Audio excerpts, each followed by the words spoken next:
Yo, what's up?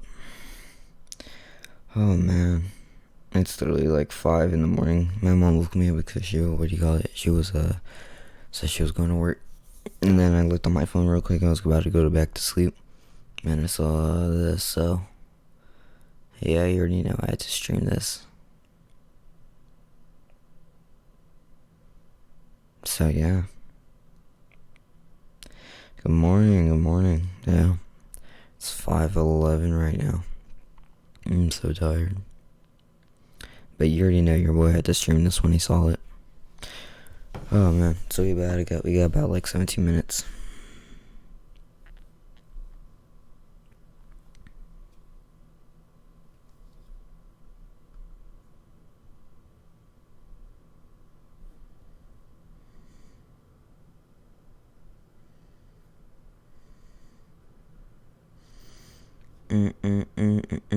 I hope you guys are doing great.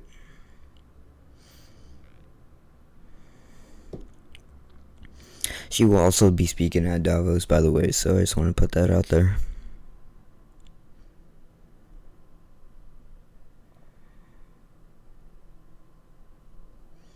But yeah.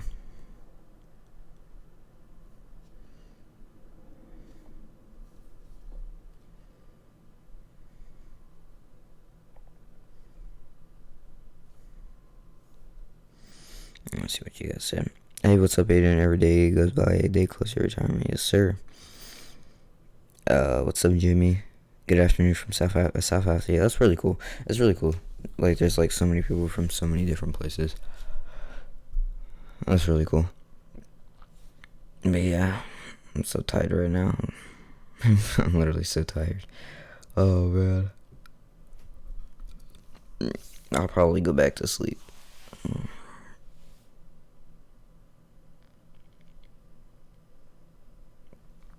Got your info. But yeah, so we about to get like 60 minutes, 15 minutes till this starts. But yes, Christine Lagarde, and then the Vice President, Louis D. Guindos, I don't know. I'm probably murdering his name. But yeah, so they're gonna talk about some minor policy decisions and stuff. So yeah, we'll see what they have to say.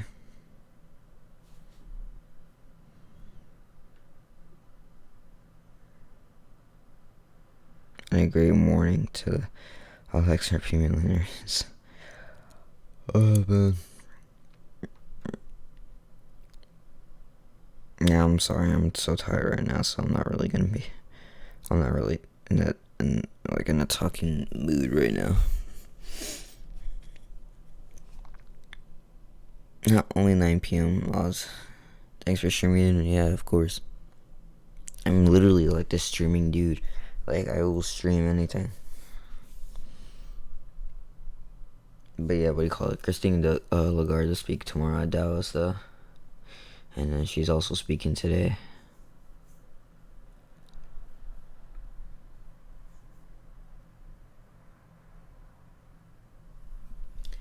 Yeah, so we got about like 14 minutes. So we'll see. We will see.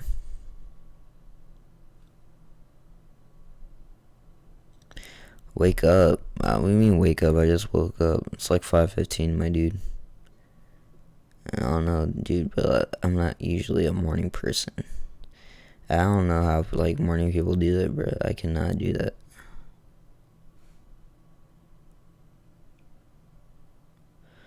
I cannot be a morning person.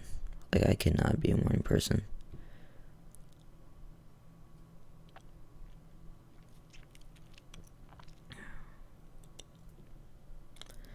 Let's wait for this press conference to go on. But yeah, I appreciate you guys joining in. We'll see what goes on. I don't know exactly what's going to be going on. Again, what do you call it? Christine Lagarde told people to not say anything about what was going on. So technically, we don't really know what's going to be going on, so it's going to be exciting. And I'd love to hear what she has to say at Davos, too, so. What do you call it? Tomorrow, Friday? I'll probably do a marathon stream because I'm going to be off on Friday because I've only have to go to school for 2 days, and I already went yesterday, and So today's the last day, so I'll probably do a marathon stream tomorrow. You know what I mean? So yeah. But yeah, so we got about like 13 minutes. Appreciate you guys joining in. Oh man, I'm tired. So 1,600 people waiting to watch on ECB YouTube. Yeah, I know, 1,600. I know, right? Yeah, I know. I saw that. Well, that's not a lot of people are subscribed to the ECB, but I literally subscribe to like literally all the like banks YouTube channels or anything like that. And most people aren't, but you know. But yeah, but that's how you know it's a lot, bro. When like 1,700 people are waiting for it to start on their channel. It's kind of crazy.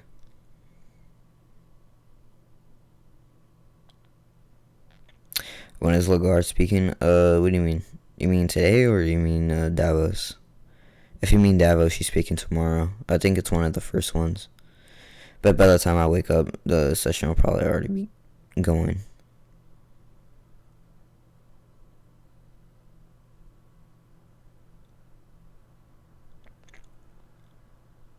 Said crap day for me. Coworker quit, worked extra shit, and dog shit. Any good news? All right, man. That's funny. 1:30 p.m. UK wake up lad. Damn, you're right, man. I should already be awake. It's already 1:30 at UK.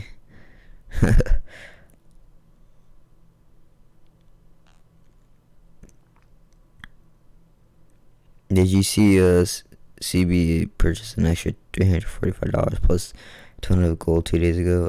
No, I didn't.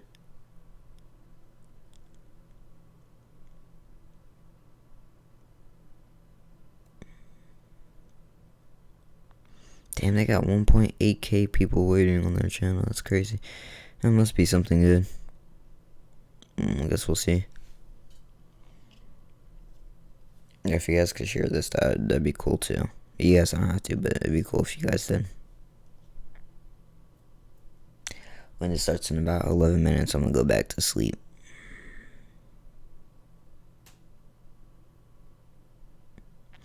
But what do you call it? I can literally not find the stream for Bragg Army House.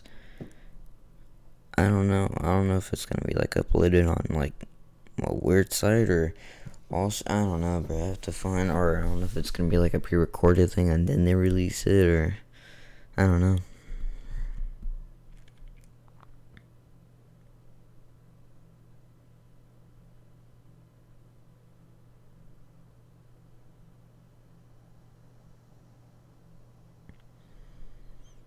Yeah, this was unexpected. I didn't realize they're doing a press conference. I just woke up and I saw somebody. I retweeted it. I was like, oh, dang, let me, by the way, guys, if you haven't follow my new, Twitter. I really would appreciate it.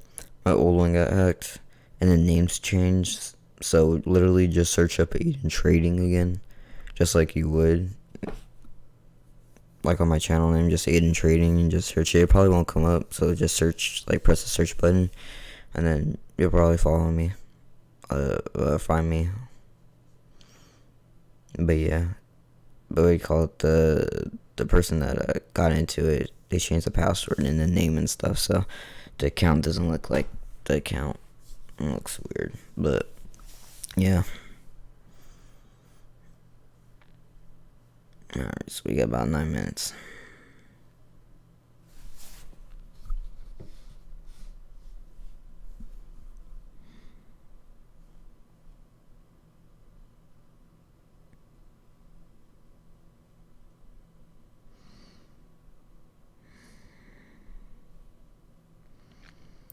Is Brad speaking today at Davos? He's not speaking.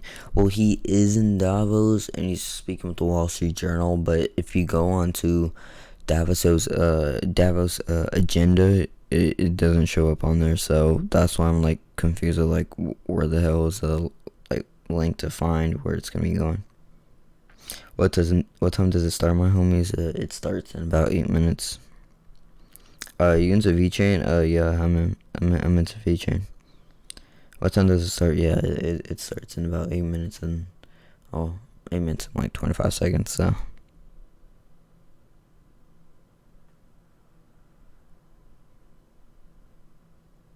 if you're a schoolboy, total respect for young.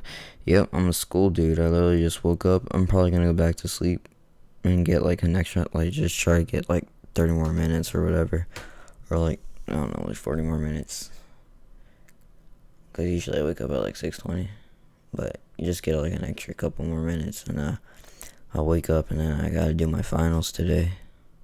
So yeah, but yeah, usually I like, cause last year I was homeschooled, so it's a little bit easier. But I really wish I was homeschooled like this year, cause like there's so many things going on. But yeah, if I do a live stream, it's usually when I'm in school and I control the computer from my phone.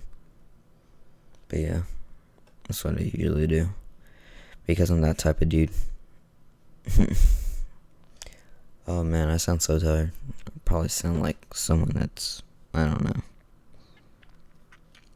Appreciate you, buddy. Hey, thanks, man. Thoughts on Casino Coin? You know, I don't really think about it. Most people don't really like it. Most people do like it. I don't know. A lot of people have a lot of different thoughts on Casino Coin, but I don't really mind it. I'd probably be good some, to be honest. You always sound tired. Yeah, to be honest, I do always sound tired. Oh man, I'm always the dude that just goes to sleep. That's me.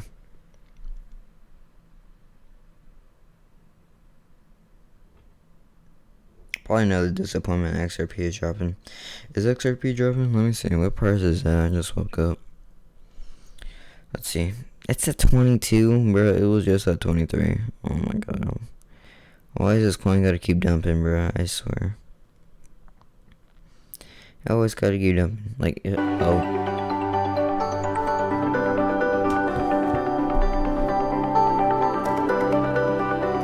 Okay. Well, it did say it was gonna start in a couple more minutes, so I'm guessing it's just gonna be this music. But I'll wait for it, and plus this music might be copyrighted, so I'll wait for them to start speaking.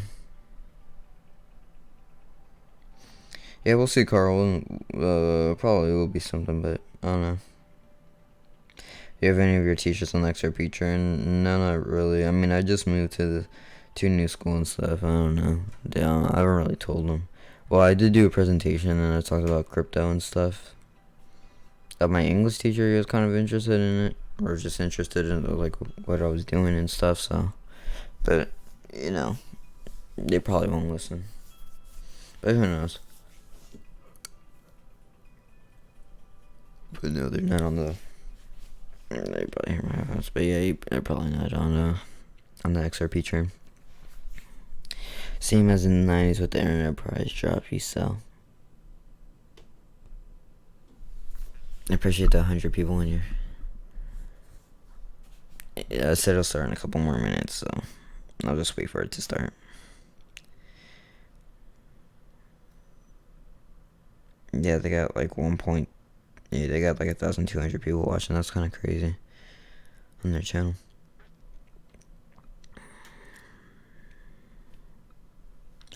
I'll see what goes on there.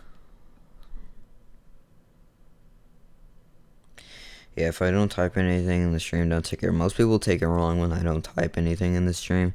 If I don't type anything, it's usually because I'm in school, or I'm sleeping, or doing something. I don't know why some people don't like that. I'm sorry. But yeah. Yeah, don't take it the wrong way if I'm like not saying anything, or I don't want to say anything. But yeah, I'm just probably go back to sleep.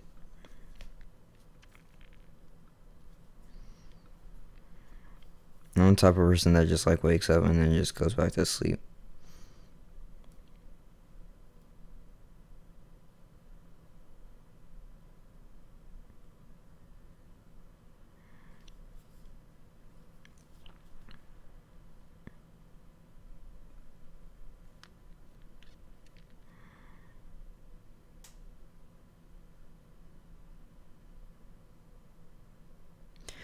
Okay, so I just looked at this on my Twitter right now.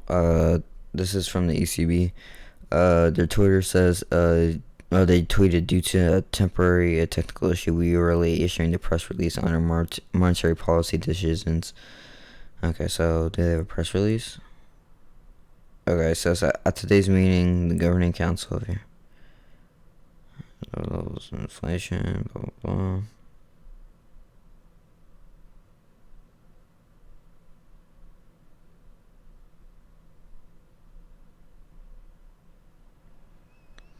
Okay, this press release doesn't really say something.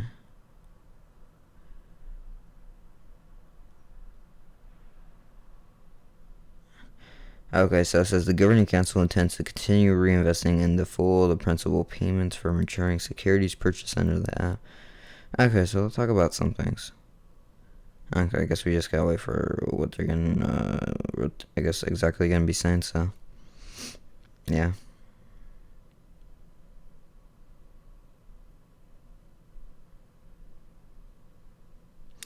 Do you have a conference classes where you are? I bet your teacher's blown with the knowledge. Well done and great stream as always. I appreciate that.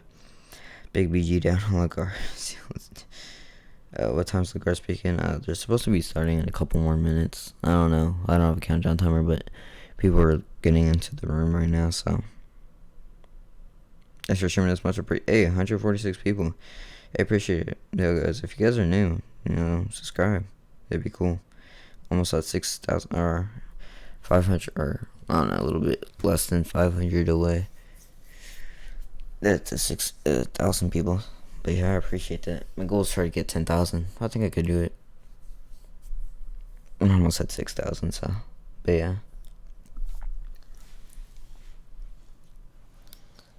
You guys are funny. Okay, we'll see what goes on. But yeah. I hope you guys are having a good day, though. But what do you call it? I have to do this biology final, and you only get half a page to bring with you as of like notes, and it has to be handwritten. So I literally wrote like the 7 chapters and everything that I need to know with like the tiniest handwriting. It's just like filled from like the top to the bottom, and it's only half a page, and I fit like 7 chapters in there. Oh man. So hopefully I do good.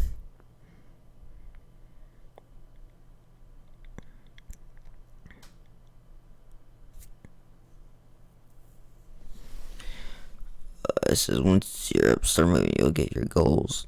No problem with new people.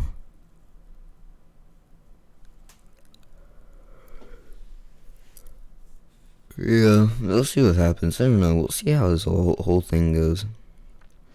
You know what I mean? I mean, to be honest, like, let's say XRP does start to go or something, or whatever. I wouldn't really do anything much. I mean, if I would make a lot of money, of course. I mean, like, a lot of money. I mean, it's just not me, but, like, my parents overall. But, yeah. But me and my parents, but... Or just crypto in general and some other cryptos, but... I wouldn't really do much. I'll probably just go to college or whatever. I'll probably go to college. I don't know. And I probably just want to travel and stuff. And probably, like, just trade stock market. Or just do day trading from home. That'd be it. Or do real estate. Probably do that. Maybe do some other things. I don't know. I'm like still 15, so. How old are you, bro? Oh, I guess I just said it right now. Yeah, I'm 15. I just turned 15. Oh, here you go. You see it, glow hard. Aw, crap.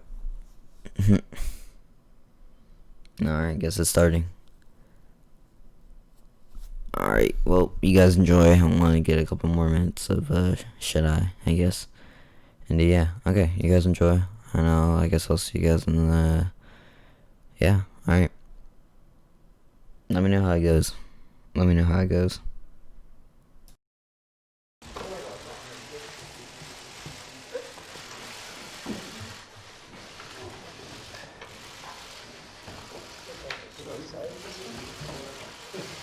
Oh, I don't see my German's getting better.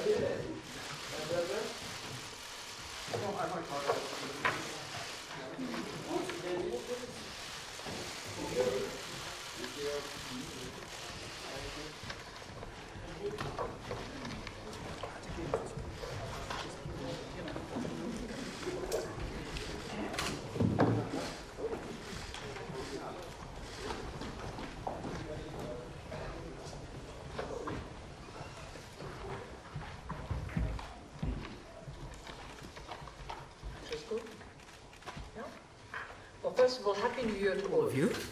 So I think this is our first press conference since we've been in 2020.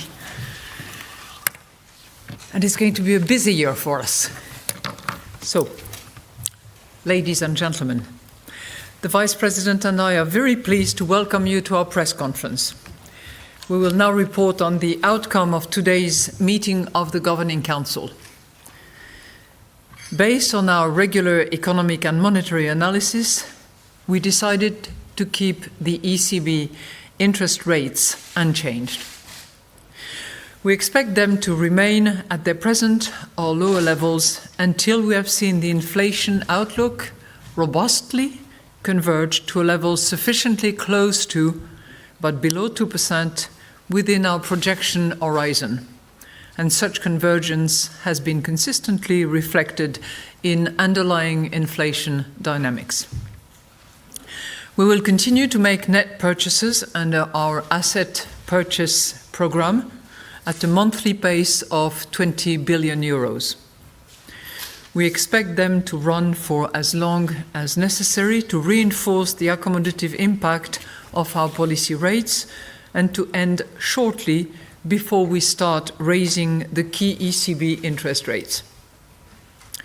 We also intend to continue reinvesting in full the principal payments from maturing securities purchased under the APP for an extended period of time past the date when we start raising the key ECB interest rates, and in any case for as long as necessary to maintain favorable liquidity conditions and an ample degree of monetary accommodation. Today, the Governing Council also decided to launch a review of the ECB's monetary policy strategy. Further details about the scope and timetable of the review will be published in a press release that will come out at 3:30. The incoming data since our last meeting are in line with our baseline scenario of ongoing but moderate growth of the euro area economy. In particular, the weakness in the manufacturing sector remains a drag on euro area growth momentum. However, ongoing, albeit decelerating, employment growth and increasing wages continue to support the resilience of the euro area economy. While inflation developments remain subdued overall, there are some signs of a moderate increase in underlying inflation in line with expectations. The unfolding monetary policy measures are underpinning favorable financing conditions for all sectors of the economy. In particular, easier borrowing conditions for firms and households are supporting consumer spending and business investment. This will sustain the euro area expansion, the build-up of domestic price pressures, and thus the robust convergence of inflation to our medium-term aim. At the same time, in light of the continued subdued inflation outlook, monetary policy has to remain highly accommodative for a prolonged period of time to support underlying inflation pressures and headline inflation developments over the medium term. We will therefore closely monitor inflation developments and the impact of the unfolding monetary policy measures on the economy. Our forward guidance will ensure that financial conditions adjust in accordance with changes to the inflation outlook. In any case, the Governing Council stands ready to adjust all of its instruments as appropriate to ensure that inflation moves towards its aim in a sustained manner in line with its commitment to symmetry. Let me now explain our assessment in greater details, starting with the economic analysis. Euro area real GDP increased by 0.3% quarter on quarter in the third quarter of 2019, following growth of 0.2% in the second quarter. The pattern of moderate growth reflects the ongoing weakness of international trade in an environment of continued global uncertainties, which has particularly affected the euro area manufacturing sector and has also dampened investment growth. At the same time, the services and construction sectors remain more resilient, despite some moderation in the latter half of 2019. Incoming economic data and survey information point to some stabilization in euro area growth dynamics, with near-term growth expected to be similar to rates observed in previous quarters. Looking ahead, the euro area expansion will continue to be supported by favorable financing conditions, further employment gains in conjunction with rising wages, the mildly expansionary euro area fiscal stance, and the ongoing, albeit somewhat slower, growth in global activity. The risks surrounding the euro area growth outlook related to geopolitical factors, rising protectionism, and vulnerabilities in emerging markets remain tilted to the downside, but have become less pronounced as some of the uncertainty surrounding international trade is receding. Euro area annual HICP inflation increased by 1.3% in December 2019 from 1% in November 2019, reflecting mainly higher energy price inflation. On the basis of current futures prices for oil, headline inflation is likely to hover around current levels in the coming months. While indicators of inflation expectations remain at low levels, recently they have either stabilized or ticked up slightly. Measures of underlying inflation have remained generally muted, although there are further indications of a moderate increase in line with previous expectations. While labor cost pressures have strengthened amid tighter labor markets, the weaker growth momentum is delaying their pass through to inflation. Over the medium term, inflation is expected to increase, supported by our monetary policy measures, the ongoing economic expansion, and solid wage growth. Turning now to the monetary analysis, broad money, M3, growth stood at 5.6% in November 2019, broadly unchanged since August. Sustained rates of broad money growth reflect ongoing bank credit creation for the private sector and low opportunity costs of holding M3 relative to other financial instruments. The narrow monetary aggregate M1 continues to be the main contributor to broad money growth on the components side. The growth of loans to firms and households remained solid, benefiting from the ongoing support provided by our accommodative monetary policy stance, which is reflected in very low bank lending rates. While the annual growth rate of loans to households remained unchanged from October at 3.5% in November, the annual growth rate of loans to non-financial corporations moderated slightly to 3.4% in November from 3.8% in October, likely reflecting some lagged reaction to the past weakening of the economy. These developments are also visible in the results of the Euro area bank lending survey for the fourth quarter of 2019, which indicate weakening demand for loans to firms, while demand for loans to households for house purchase continued to increase. However, credit standards for both loans to firms and loans to households for house purchase remained broadly unchanged, pointing to still favorable credit supply conditions.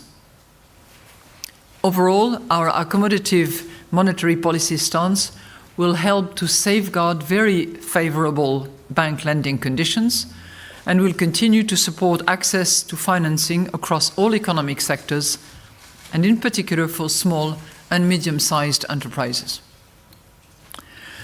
To sum up, a cross-check of the outcome of the economic analysis with the signals coming from the monetary analysis confirm that an ample degree of monetary accommodation is still necessary for the continued robust convergence of inflation to levels that are below but close to 2% over the medium term.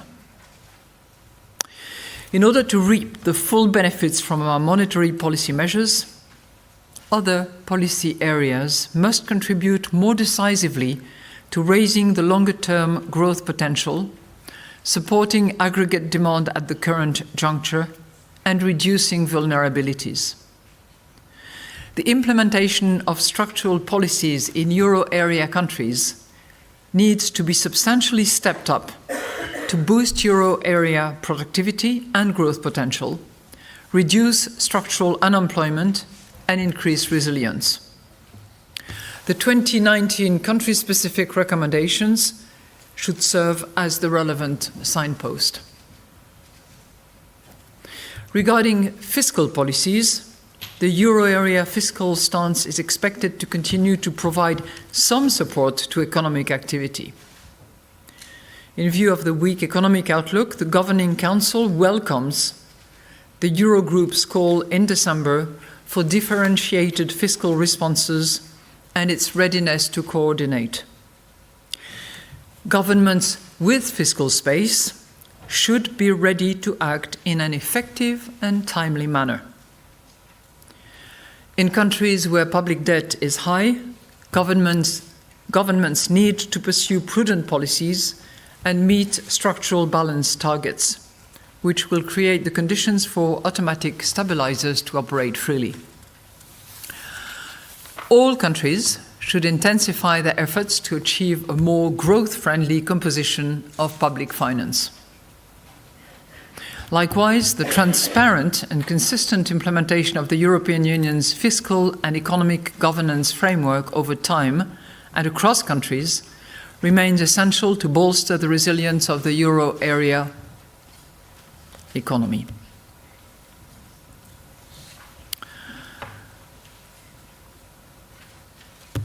Improving the functioning of economic and monetary union remains a priority. The Governing Council welcomes the ongoing work and urges further specific and decisive steps to complete the banking union and the capital market union. We are now ready and available to take your questions. Thank you. Mr. Arnold. Good afternoon. Happy New Year. Thank you. Martin Arnold from the Financial Times. I like your owl. I have two questions for you. Firstly, trade seems to be the order of the day or the order of the week. What do you think about the prospects of a potential trade war between the US and the EU, and does that seem more or less likely since the start of the year? And secondly, I'd like to hear your reaction to Sweden ending its experiment with negative interest rates, and whether you think that markets assuming you don't have the potential to cut further, and they're signaling that the next rate rise will be upwards rather than downwards. Are they correct in that assumption? So that's 3 questions in a row. Okay, on the trade front, I think you're quite right in signaling that trade is actually an important element in our considerations, and particularly in assessing the downside risk. I think one critical development since our last meeting in late December has been the conclusion of phase 1 of the negotiations between US and China. And that in and of itself has a variety of consequences. It has consequences in relation to uncertainty. It certainly has slightly reduced, if not vanished, but it also has consequences in terms of international trade at large, and indirect consequences for those regions or countries around the world from which trade will be diverted in order to deliver on that phase 1. So this is something that our teams are looking at very carefully to assess exactly what will be the impact on a net basis for the euro area. In terms of the trade relationship between the US and the EU, I took some comfort from the meeting that was concluded a couple of days ago between the President of the European Union Commission, Ursula von der Leyen, with the President of the United States. And while we all know that the results of those meetings are preliminary, the tone and the determination on both sides to draw positive conclusions from that meeting and to indicate determination to pursue the negotiations and the approach to the trade relationships between the EU and the US, I think is to be taken as a positive signal.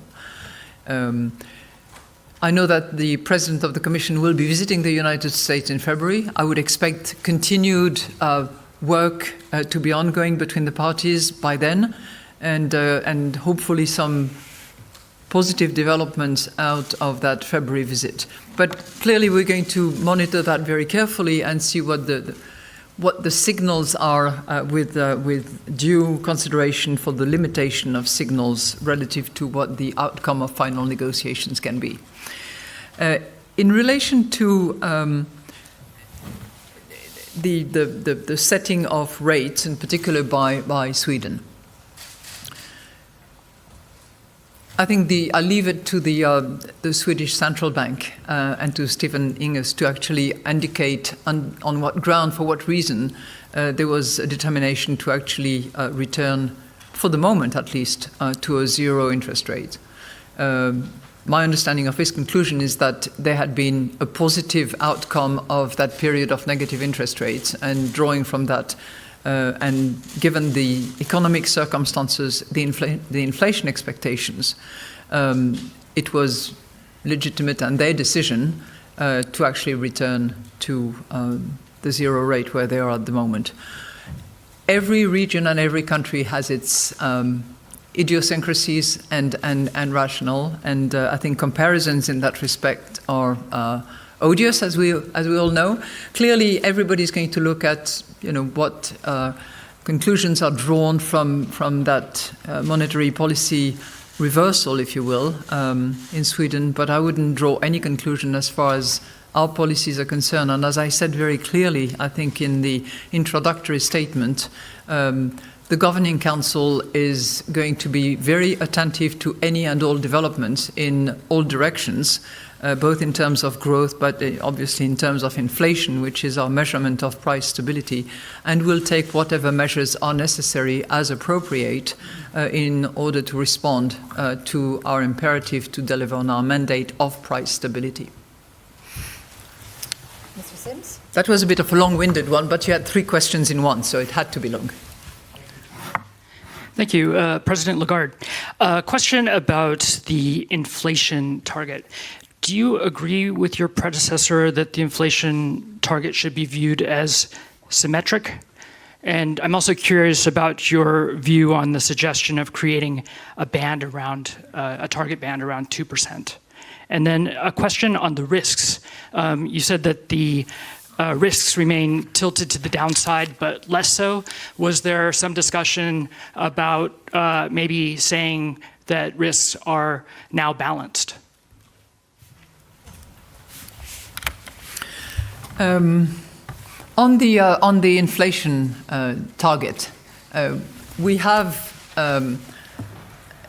a policy by which we operate. We have a strategy that was defined and that has inspired the policy decisions that were made and that have been made up until this day, and that will continue to inspire the policy decisions that are made until a strategy has been adopted, which is a while from now, but I'm sure you'll have questions about the strategy.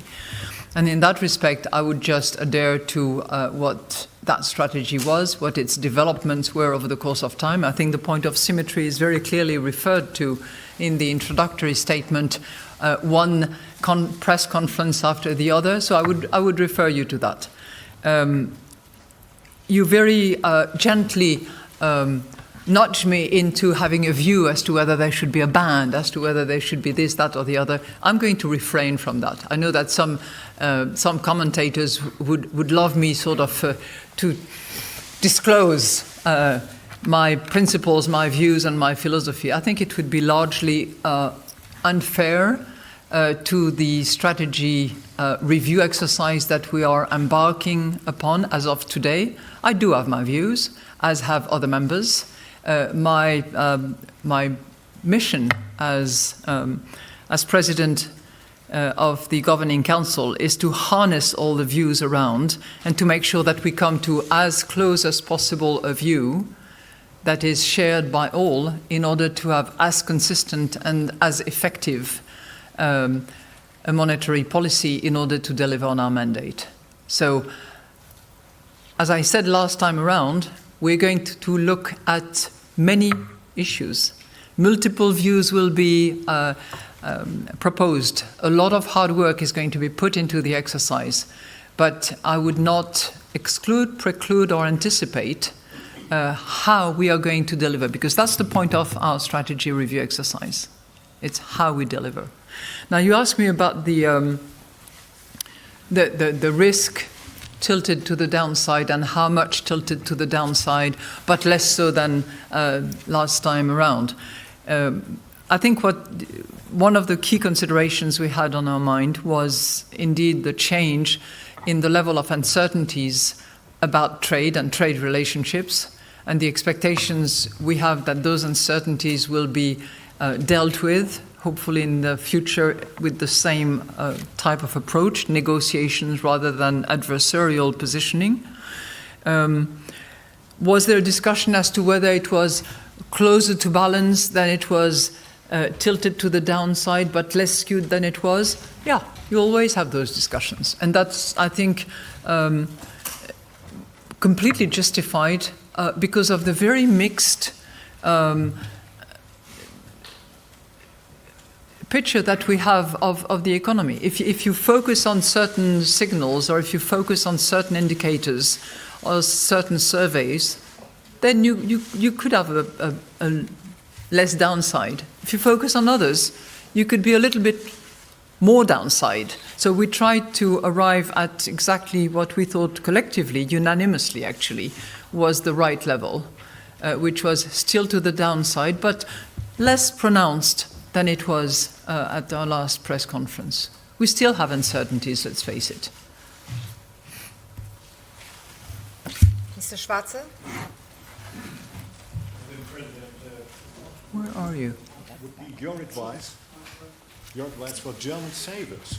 They lost billions of euros. Should they buy shares, real estate, or should they spend their money? And they suffer from insecure pensions. What should they do? You know, I wish I was a financial advisor, but in my position I'm not. And I know that Germany has plenty of terrific financial advisors, excellent bankers, and they will not be short of good advice to their customers.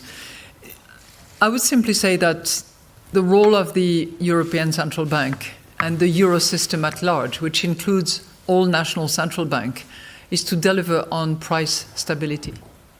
And one of the avenues for delivery of that price stability is to make sure that there is growth of our economies and that growth is sustainable and solid.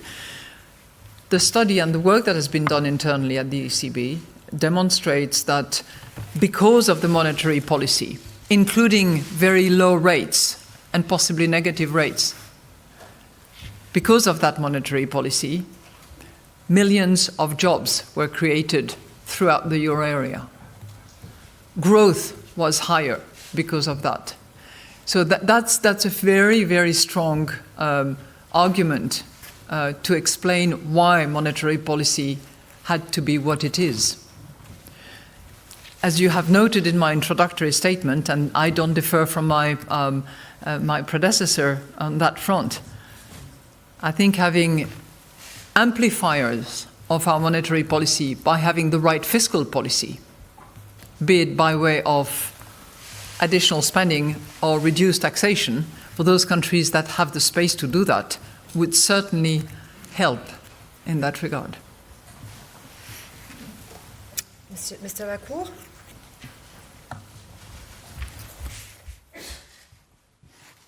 Jean-Philippe Lacour, Agence France Presse. Bonjour, Madame la Présidente. I will follow up in English. I have a question on the strategy, because at the beginning of your tenure, you said, I want to dust off the language of the bank to help the citizens to understand what the bank is for. And now, the most citizens, are they savers or are they borrowers? They have just one thing in mind: when will the ECB raise the rates? And the one announcement you are doing today is, yes, we will launch a new strategy. So could you maybe explain right now in simple words to these people, why is it so important to review a strategy? Because maybe it's not very evident for them to understand this long-distance exercise.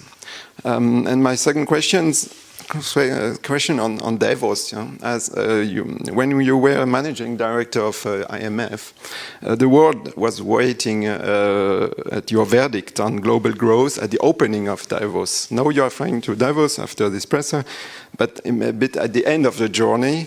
And my single question: will it be not accurate to skip the January presser, so you and the member of the GCs will have more time to spend in Davos and then meet the elite and the VIP of the world, because it will be the same each year. I mean, the calendar is like it is. And maybe more generally, do we need 8 pressers then per year? Because a lot of analysts think, when you see the previews of the analysts, it is offered no change for this year. Could be different in the future, but would it be something maybe the strategy will discuss on the frequency of the monetary policy meetings with the presser? Thank you. Well, first of all,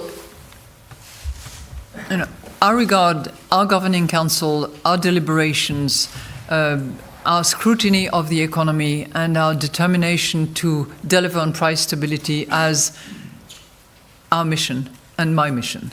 So yes, there are very interesting phenomena going on in the world. There are great conferences and great seminars to attend. But when something as important as our governing council meeting is scheduled, I don't see any reason why we would change it. We will see whether next year, the year after, and so on and so forth, whether we need to reorganize the timetable. But at this point in time, frankly, I think it would have been unwarranted, to say the least, to change anything. That's point number one. Point number two, on the scope of the strategy. We are going to review a whole host of issues. So yes, it will have to do about how we deliver, how we measure, what tools we have, and how we communicate. And it will really encompass the entire communication approach when it comes to decision-making, to publication, to the use of language that we have, to the outreach, to the engagement with all stakeholders. All of that is going to be part and parcel of the strategy. So it's a broad exercise. And I think it touches on your first point. My commitment was really to be able to listen to the expectations of the people, to better understand their economic concerns and their imperatives and how we can deliver on them.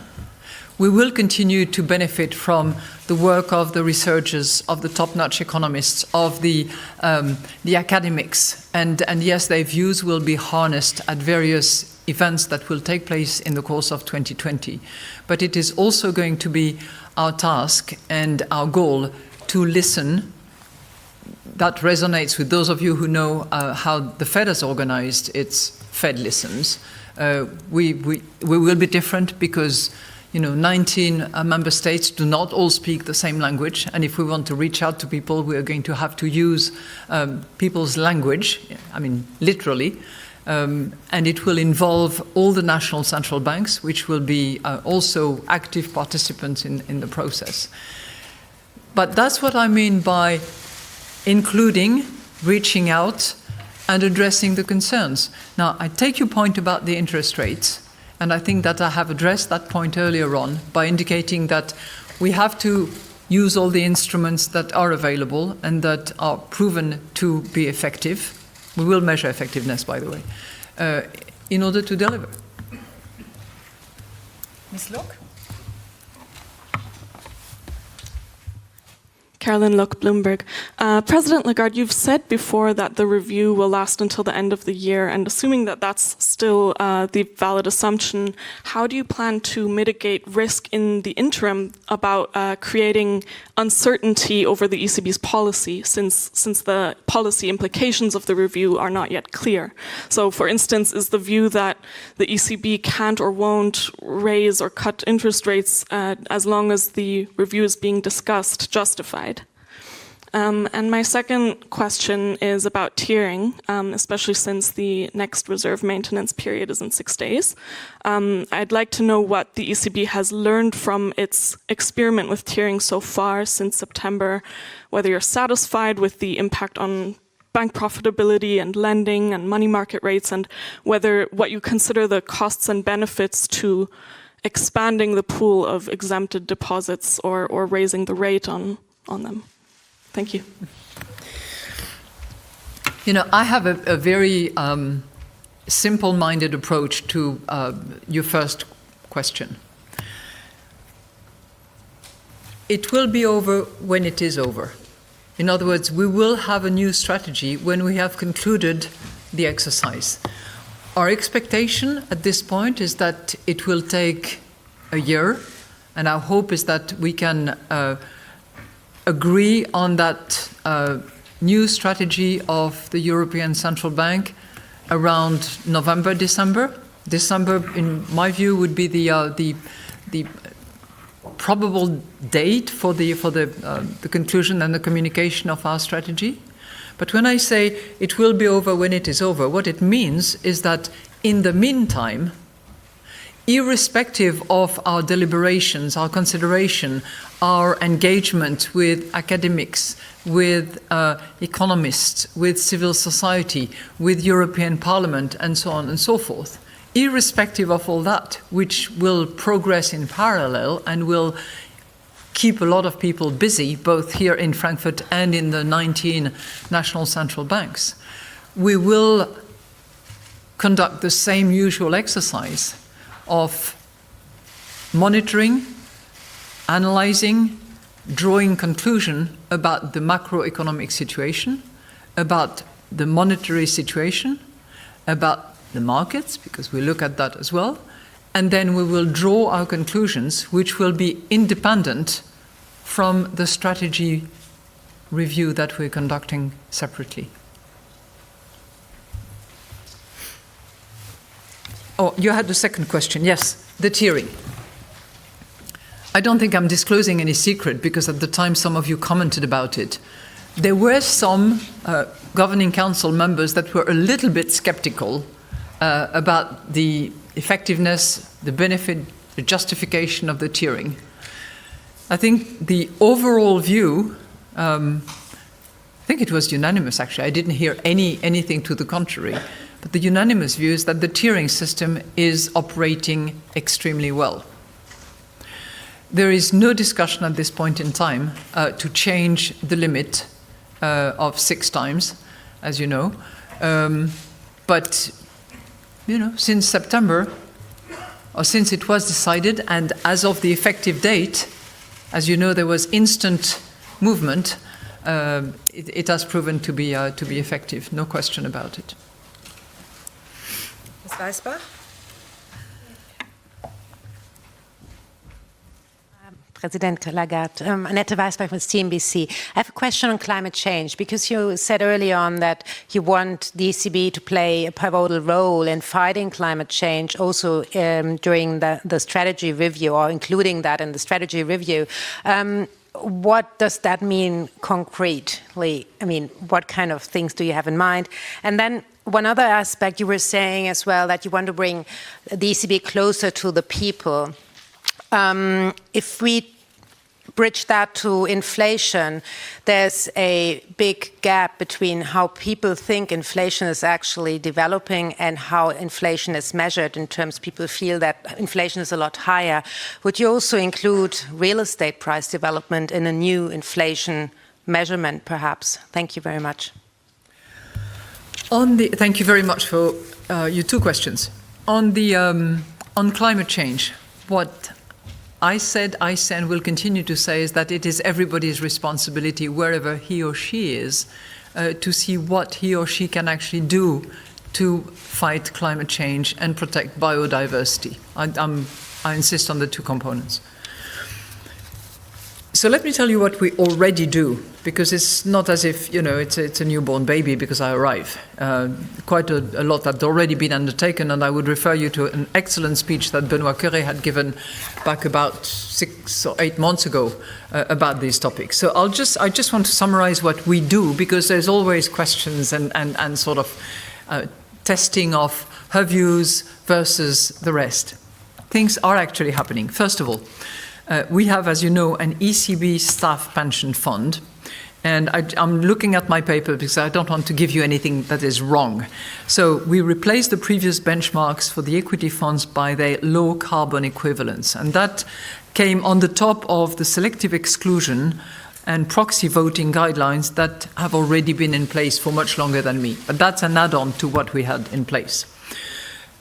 It does not apply to a very, very sizable amount. It's roughly 1 billion euros, but, you know, small rivers make very large oceans eventually when they're protected.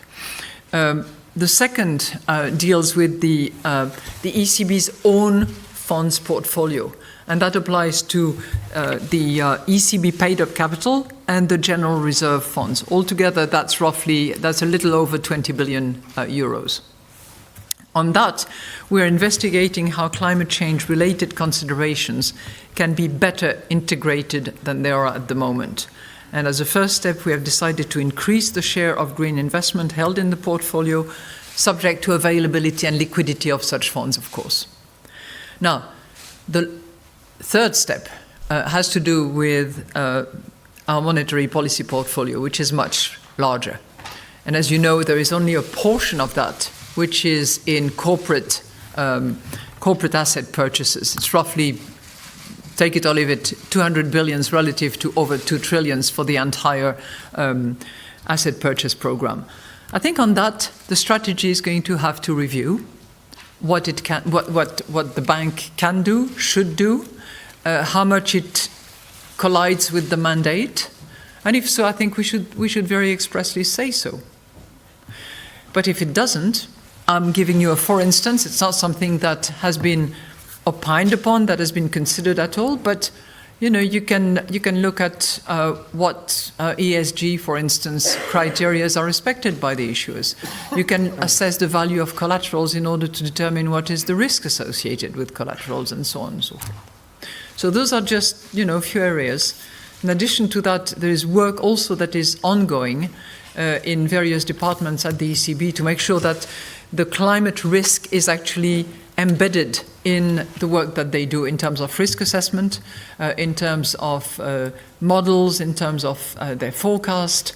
And this is work in progress. It's not something that is completed and that is finished. I will myself finish with the area of financial stability, because there is also work going on in order to define better stress testing, and that framework normally should be completed at the end of 2020 at the latest. This is work that is internal to the ECB, and that is separate from what the SSM is doing as well separately. We also have, together with the European Systemic Risk Board, we have a pilot framework that is under review as well, and which should be completed as well in the fall of 2020. So there is a lot going on, and as you will see in the press release that you receive later on in a very short while, actually, you will see that environment sustainability is captured very well in the description of our strategy review. It's right in their second bullet point. Oh, you asked me another one? Oh, yes. Real estate. As I said, we will not leave any stone unturned. And how we measure inflation is clearly something that we need to look at. Are we going to resolve the issues? I doubt it. Clearly the issue of housing and the distinction between the owner occupancy versus the non-owner occupancy, the reality and the perception, the difference between large urban centers and rural areas, all of that is infinitely difficult to apprehend and to calculate, but we need to look at it and we need to understand. And if we believe that there is a clear miscalculation between what is there, which is roughly 6% of budget, if I recall, and what is the perception, we need to understand why. And if there is a real difference, which there might well be, then we need to pass that on to Eurostat and have Eurostat do further and additional work. I'm not suggesting that it's going to be resolved in 1 year. When I was finance minister in France, we had our issues with the value of real estate, and it took a lot of time. Mr. Ferris? Tom Fellis from the Wall Street Journal. Madame Lagarde, I had a follow-up question on negative interest rates. It seems that there's growing skepticism within the Governing Council about the side effects of having interest rates below zero for a long period of time. We saw in the minutes from the December meeting there was some discussion about this. Was that discussed again today? Is that are they concerns that you share, that negative rates could have been in place for 5 years already and could be in place for years into the future? Are you concerned about the impact of that on the economy? The second question was how you view negative rates compared with QE as a stimulus tool. If the Eurozone economy were to slow during the course of the year, which tool do you think you think you might be the ECB might turn to first to stimulate? Thank you. Am I concerned? I'm concerned about low rate, because low rate is predicated on low growth, and I would much rather have much higher growth, higher rates. This would be a really nice problem to have to deal with, but this is not the situation we have at the moment, and.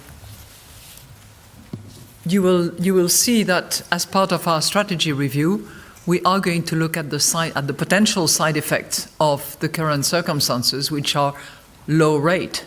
I mean, let alone negative, but we have had low rates for a period of time. And that hampers our ability to respond in case of exogenous shock, as you know.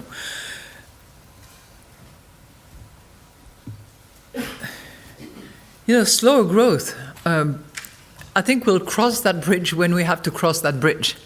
But as you also know, different tools apply to different portion of the yield curve.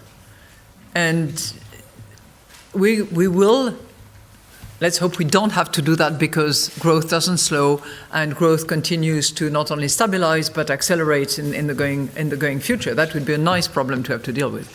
But if it did not, then we really have to ask ourselves at which end of the yield curve we want to operate, and that will determine which kind of instrument we want to use. Mr. Ewing? Thank you, Jack Ewing from the New York Times. Madame Lagarde, I have another climate change question. There was the Bank for International Settlements published a report at the beginning of the week. The Vice President, in fact, wrote a forward to that. And I wondered if you had a chance to look at it, if you had any reaction to it. The main takeaway, I think, was that climate change is a threat to financial stability. And I wonder if you agree with that premise. I mean, I gather from your earlier answer you do, but I would like to perhaps hear a clear statement on that. And then secondly, related question is, will the ECB wait for the strategic review before it incorporates any sustainability or climate change criteria into its monetary policy? In other words, would it wait to adjust the corporate bond purchase program until the strategy review has reached some kind of conclusion? Thank you. Thank you very much. It's difficult to disagree with that finding of the BIS that climate change is actually a threat to financial stability. And what's more, it's that it's a threat and a risk that is hardly measured and taken into account by many actors. I believe that the action taken by suggested by the BIS, the action recommended by other central banks, I can think of Mark Carney from the Bank of England, for instance, are completely justified.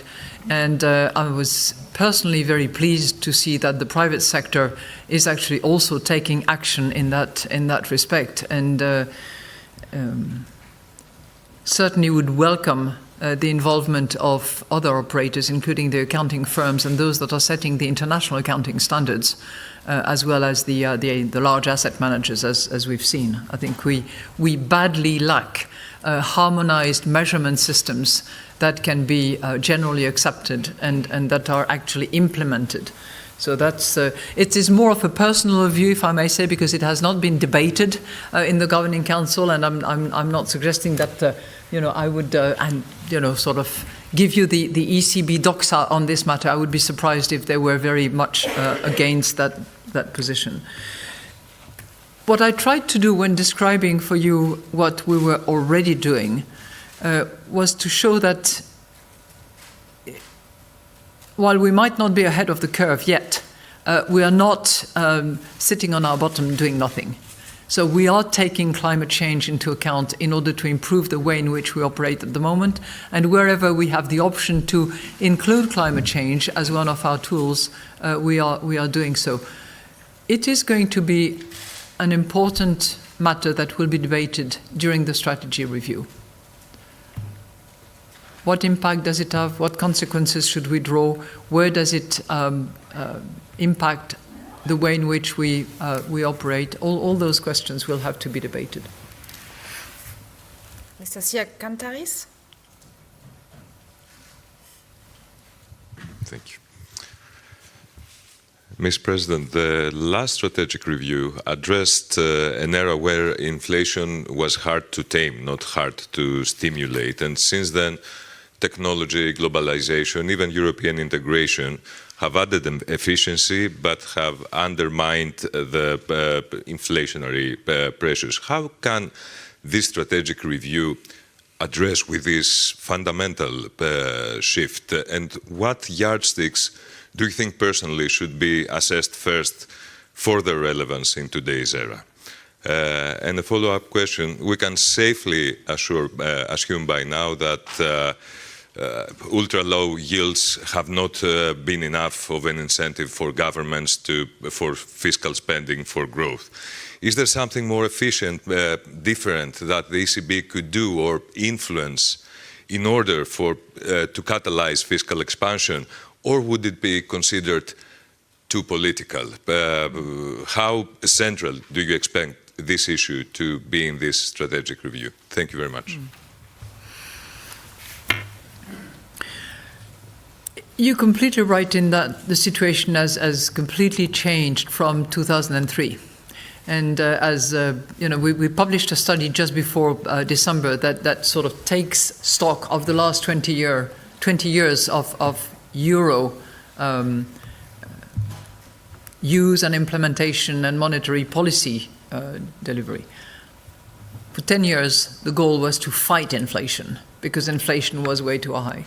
And then the financial crisis was the pivotal point at which, you know, eventually inflation was too low. So it's been a reversal of the situation and requires, in my view, that we actually look at the strategy very carefully to see how effective we can be in view of the change of circumstances, some of which are structural factors that are here with us to stay. When you look at the aging of population, when you look at the low productivity, these are probably going to be with us for a long time. So we need, that justifies fully the need for a strategy review. We cannot operate as we did back in 2003, which doesn't mean to say that we have to necessarily change this, that, or the other, but we have to look comprehensively at the effectiveness of our monetary policy. One thing that I know is central and anchored in our considerations will be the mandate that we are given under the treaty, which is that of price stability. That's the primary one.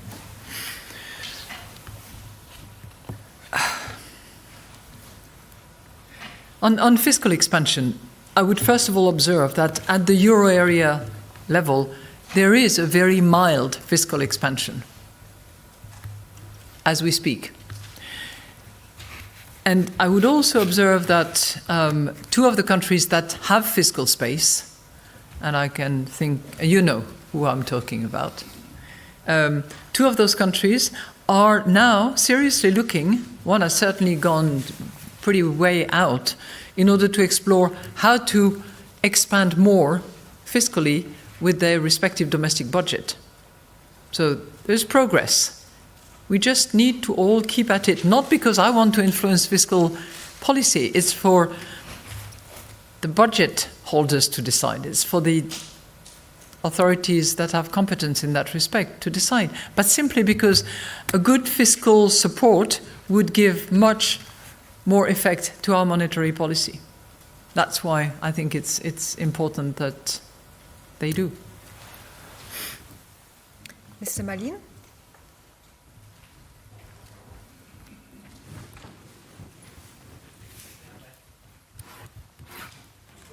Jan Malin, Handelsblatt. I have one question on climate change. You have raised quite high expectations on the future role of the ECB in the fight against climate change. Do you not fear that it will be difficult to deliver on that? And my second question is on policy making.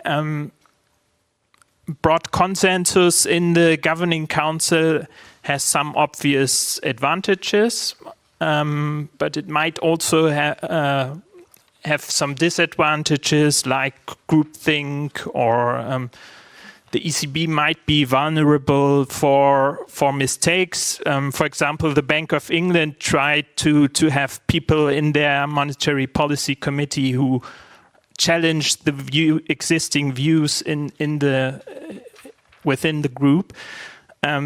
So how important is it for you to reach unanimity or broad consensus in important monetary policy decisions? Thank you. Thank you very much. You know, on climate change, I know that we will have a debate, and I know that there will be discussions, and it's already out there, that debate. Is there going to be mandate creep? Isn't that going to be a distraction?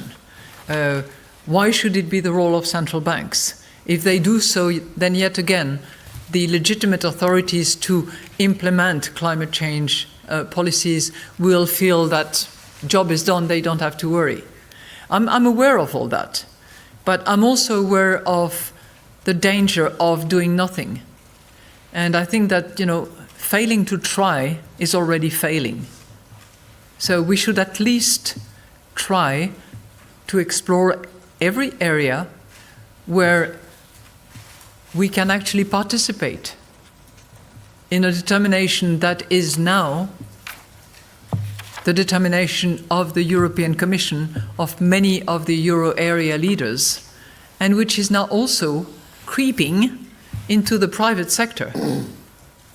So that's my personal take on that, and I was very pleased to see that the environmental sustainability has found its right space in the monetary policy review that we are embarking upon. On the, I draw a line between consensus building and repressing alternative views, and I can assure you that we are not short of alternative views, right? There are multiple views around the table on multiple aspects of monetary policies. And, I'm not a despotic president of the Governing Council. All views are welcome. All governors have their space and time in order to share their perspective and submit their views. But at the end of the day, and at the end of the process, we still have to complete the introductory statement and release a monetary policy decision if and when it is expected and required. So I don't think it is repressing views. I don't think that it is sparing alternative views. I think it's intended to arrive at the best possible common understanding and a final decision. If we have unanimous decision, it's satisfactory. It means that we are converging all together towards a decision. But it may well be that we do not have unanimous decisions, and that at some stage it will have to be a majority decision. But we need a decision. Mr. Bauer? Alessandro Bera, Daily La Stampa. Madame Lagarde, next week the United Kingdom will be formally out of the European Union, and it starts a complex time to the exit. So do you think the European financial system is ready for that? Are you worried in some way for that? It's one of the questions that I've asked the teams. What happens when Brexit happens? Are we all ready? Have we taken all the steps that we had to take? Have we alerted sufficiently the private sector operators to themselves take the right measures? And my assessment today is that yes, we have. Just to remind you, back in March of 2019, we activated swap lines with the Bank of England to make sure that on both sides of the channel there would be enough euros and sterlings so that operations could continue in a smooth manner despite the implementation of Brexit. We have alerted and reminded the banks of all the necessary measures that they have to take in order to be in a good position to continue to operate irrespective of Brexit. And we have reason, good reason to believe that this is so. And don't forget that there was this high-level working group between the Bank of England and the ECB at the level of both president and governor in order to make sure that they had checked all the boxes and covered the potential risks. You never know. There can always be a risk somewhere, but I think that in good conscience we have looked at everything that we thought was necessary. And the final question to Mr. Gürner. First of all, Happy New Year also to you and to all your colleagues of the ECB. Also one more question for the climate change. In Davos at the World Economic Forum, President Commission Ursula von der Leyen said how important the fight for Europe against the climate change is. And the Bank for Settlements said it is the same view, but we are against a green QE program. What is your view on this issue?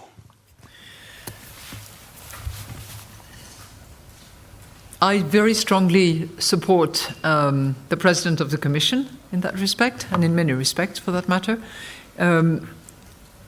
We are taking steps, and we have taken steps already in order to play the role that we should play concerning the fight against climate change. We will look, as part of the strategy review, at what options we have to be even more intrusive, more active in relation to the corporate purchase plan that we have in place and which continues to operate, as you know, because we are purchasers on a monthly basis of 20 billion euros, and we reinvest as instruments come to maturity. We will look at that and see how we can play our role in accordance with our mandate, indeed. On that word, I think, in accordance with our mandate, indeed, we have to stop the exercise. It's perfect ending. Thank you very much.